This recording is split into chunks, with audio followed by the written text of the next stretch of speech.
corporate environments. My name is Timothy Porter, and I own Underminer Studios. I spent 10 years in the video game industry. I was a technical artist. For a lot of people who know in the game industry, that means I was a liaison between code, art, and design.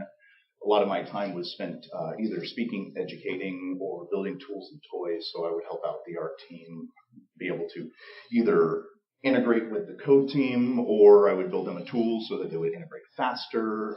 So kind of a jack of all trades is really the best way of doing it. So I started out my career as an artist, and then I ended up moving into being a tech artist, and code in multiple languages and do art in multiple languages, or multiple programs. So kind of a little bit of everywhere kind of person.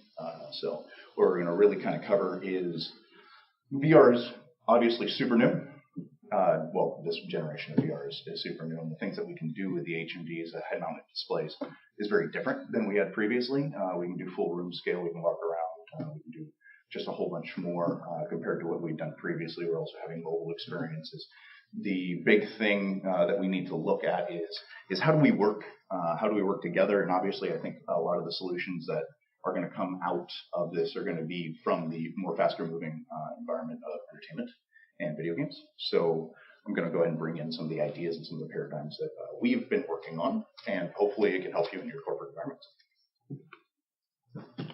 So video game paradigms, what is that? Like, what are we looking at here? Obviously, it's psychology of people. It's a difference in UI, UX, social abilities, the ability to communicate, talk in different environments, of course. Data management and Agile Methodology. Obviously, Agile Methodology is something that a lot of companies are still already doing, but it's something that's a little bit different than the way that we do it in the gaming industry. Okay, so psychology of people. The one thing that you want to do while you're doing VR is obviously allow people to have freedom, self-direction, and problem solving. One of the things that you'll see in a lot of video games is the last thing you want to do is go, hey, you're going here, and then you're going to go here, and then you're going to go here. And the thing that you end up having people do at that point is they don't feel like they have any sort of control. They don't feel like they're learning. You want to be able to, in corporate environments, especially in training and teaching applications, people normally learn so much better if they're allowed to go ahead and self-direct. Self-directed learning, it touches on 3 of the 4 major styles of learning. Of course, the last one being teaching, the other 3 being reading, writing, and then, of course, viewing. So if you allow people to go ahead and self-direct and then move along, they're able to go ahead and learn so much faster and be able to be engaged so much faster. And, of course, in VR, we're allowing people to have that engagement. So it's obviously very important for people to be able to self-direct and engage themselves. And then, of course, problem solving. If you do it appropriately and you do it intelligently, problem solving can be really good. Of course, on any of these different ones, they can be very dangerous if you allow people too much freedom. They're going to run off into the woods. If you allow too much self-direction, they're not going to do what you want them to do. And of course, if you allow them to have too much problem solving, then they also won't do what you want and need them to do. It's, of course, a really good balance, which, of course, leads into our UI UX. So UI UX in video games, specifically in VR, is deductive versus inductive. A really big thing that's out there right now is you'll see a lot of corporate VR environments where it's just text on screen. It's called screen jacking in our industry. It's a very negative term, and specifically as a negative term in VR because it causes not only nausea, it isn't natural to the way that people see immersion in environments. So if I'm in an environment and I'm in a words just don't kind of come up on my face and tell me to go ahead and do things, to go ahead and get cues from the environment. That is a much more advanced and, of course, a much more immersive way of getting people to go ahead and self-direct, to be able to use audio as well. Very important, and that is another thing that's coming from the environment. We're doing a project right now, some virtual reality therapy project, and the way that we get people, we have a television screen that allows people to go ahead and engage in the environment, say, I want to go to this level, I want to see what's going on here, I want to understand what's happening with this fear and phobia, to get people to go ahead and look at the TV screen and have the sound of a television that comes out, just like you would in real life. You're like, where is that sound coming from? As soon as they look at the television, of course, it clicks into the real screen. Of course, the other way of doing it, I would just put words up on the screen. But that breaks people from the immersion. You want people to believe that the environment that they are in is no longer the environment of the computer screen, but the environment of their real life. As people are more immersed, they learn better. Once again, this is all that whole secular system that we're talking about. And, of course, the illusion of self-guidance, as we talked about in the previous slide. Last thing you want to do is be able to let people go off into the weeds. This isn't Second Life. This isn't an MMO. This isn't a video game. We don't want people to just enjoy themselves, and then you have some employee who's now spent 24 hours of what they should have been doing as education, and the only thing that they've done is spray painted on some wool in a corner somewhere because you allowed them to do it. It's obviously you have to continue to give them the illusion of self-guidance through cues, through flashing images. That's a really good one as well. Having an object that grows and shrinks. Hey, that's something I should pick up. It's just the standard self-guided methodology is super helpful in situations like that. So. And of course, that comes up to the next one, which is social abilities. This is something that we found is super helpful, especially when you're thinking about corporate environments where somebody could have a problem, have a question, have something like that. When you're in VR, being able to, while you're in VR, post, blog, voice chat, something of some nature is extremely helpful. The last thing you want people to do is to leave the environment that they're in. It takes a long time, obviously. If you're dealing with like a Vive, say break it down, set it back up, put the handsets down, I got to take the HMD off. It's obviously not so bad if you're talking about something like your VR. But nevertheless, now you've broken that immersion. I'm stuck. Oh, what do I do? Okay, well, can you explain to me what's going on? If you have that self information, if you have blog-like capabilities or live chat or anything like that, you could also have in there, which is super interesting, to go ahead and do a screen grab. Being in VR who has watched somebody in VR and tried to help somebody else in VR? Anybody? Is it easy to explain? It's almost a lesson in futility, and unless you know exactly what you're doing and you've done it before, I've even done it for myself. I mean, I've run hundreds and hundreds and hundreds of people through our virtual reality therapy application that we're working on, and at times I'm sitting there going, "Where are you at?" I have no clue. I coded it, I did the art for it, I built all the levels, and still at times I'm like, I got nothing. Let me put the headset on. And if I could go ahead and I could screen grab exactly what they're doing, that keeps people in what they're working on. The last thing you want is you want to break that illusion. You're losing education. You're losing the fact that that person, A, becomes frustrated, and B, doesn't continue that process of learning throughout the entire process. Can't wait with this thing. It's a little piece of plastic. Fun stuff for everyone.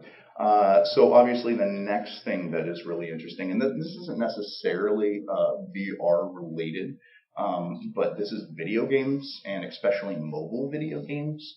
And this is very important. And I think everybody, and I don't know who I would be talking to admonish for their use of data, but light and flexible frameworks, multiple layers of redundancy, and optimized flow of data use are very important things. I can honestly say I have seen multiple video games where you're playing for 2-3 hours and you're using 5 to 7 megabytes of data. And then on the flip side, if I go ahead and I go onto Bank of America, I can use 5 megabytes just by checking my account balance. That's inappropriate. It's very inappropriate, especially when we continue on in the amount of information that we'll be transferring in the VR environment. If we continue on that along a scale, you would be transferring hundreds and hundreds and hundreds of megabytes of data for positional data of an individual. You have so little data that really kind of transfers. It's very interesting to see how unoptimized these are. Spend some time looking at the way server data models work in video game environments, and whoever is on that side of things, obviously that ends up going off to a lot more technically minded individuals than myself whenever it comes down to things like that. But spend some time looking at what those server models are. Most of them are in the megs for hours versus the gigs, which is very important to look at. So there's that. Agile Methodology. This one's a really fun one. And this is something that really worries me as well. And of course, this isn't necessarily virtual reality in and of itself, but just in corporate environments, you'll see a lot of products, corporate side, roll out in their final form. They're all ready to go, which that's great. That's great. I mean, that shows a style of polish, and it shows a idea of this is what we want, this is how we want to do it. Obviously, there's a really big issue with that, though, as well. Unless you can get a sample size that is large enough, you're never going to produce a product that's going to work well for all of your users.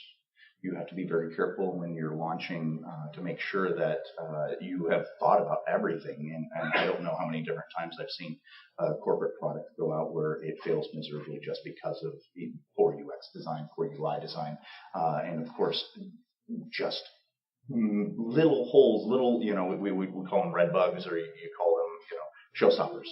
Obviously, everything in games is a little bit theatrical, but a showstopper meaning it crashes. And you see that constantly, especially in corporate environments where they just haven't done enough testing. They haven't gotten out to enough people. So what we're talking about is things like soft rollouts. Super important. So you would hit a small subsect of individuals where you'd go ahead and send it. When I was working at Real Networks, we would hit. We're only going to hit New Jersey this year.